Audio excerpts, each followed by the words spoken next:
আসসালামু আলাইকুম। আপনারা সবাই কেমন আছেন? আজকে আমি চিংড়ি মাছ দিয়ে পুঁই শাকের বিচি রান্না করব। প্রথমেই নিয়ে নিলাম কিছু পুঁই শাকের বিচি, সাথে কিছু পাতাও নিয়ে খুব ভালোভাবে ধুয়ে পরিষ্কার করে নিয়েছি। নিয়ে নিলাম নদীর কিছু গলদা চিংড়ি মাছ, মাছগুলোকে কেটে ধুয়ে পরিষ্কার করে নিব। এবার চুলায় একটি কড়াই বসিয়ে দিয়ে দিব পরিমাণ মতো তেল। দিয়ে দিব হাফ কাপ পেঁয়াজ কুচি, দিয়ে দিব 1 টেবিল চামচ থেতু করা রসুন।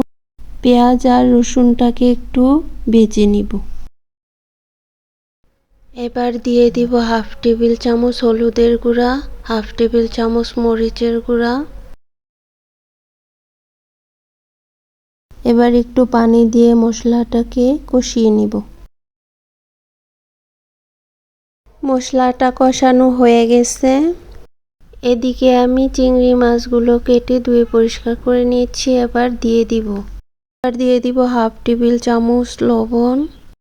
এবার চিংড়ি মাছগুলোকে কষিয়ে নিব। চিংড়ি মাছগুলো কষানো হয়ে গেছে। এবার পুঁই শাকের বিচিগুলো দিয়ে দিব, সাথে পাতাগুলোও দিয়ে দিব। এবার নেড়ে চেড়ে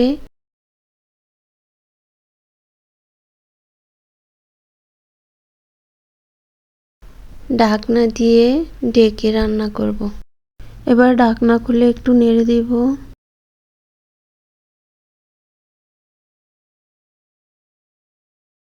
পুঁই শাকের বিচিগুলো একটু মজে আসছে।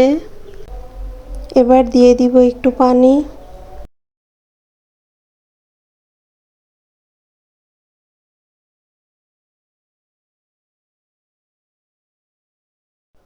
চিংড়ি মাছ দিয়ে পুঁই শাকের বিচি রান্নাটা হয়ে গেছে। এবার আমি নামিয়ে নিব। তৈরি হয়ে গেল ভীষণ মজার চিংড়ি মাছ দিয়ে পুঁই শাকের বিচি রান্না। এভাবে পুঁই শাকের বিচি চিংড়ি মাছ দিয়ে রান্না করে খেয়ে দেখবেন, ভীষণ ভালো লাগে। আমার ভিডিওটি শেষ পর্যন্ত দেখার জন্য আপনাদের সবাইকে অনেক ধন্যবাদ। আমার ভিডিওটি ভালো লাগলে লাইক অ্যান্ড সাবস্ক্রাইব করে দিবেন। আমার ফেসবুক পেজটি ফলো করে আমার পাশে থাকবেন। আপনারা সবাই ভালো থাকবেন। আল্লাহ হাফিজ।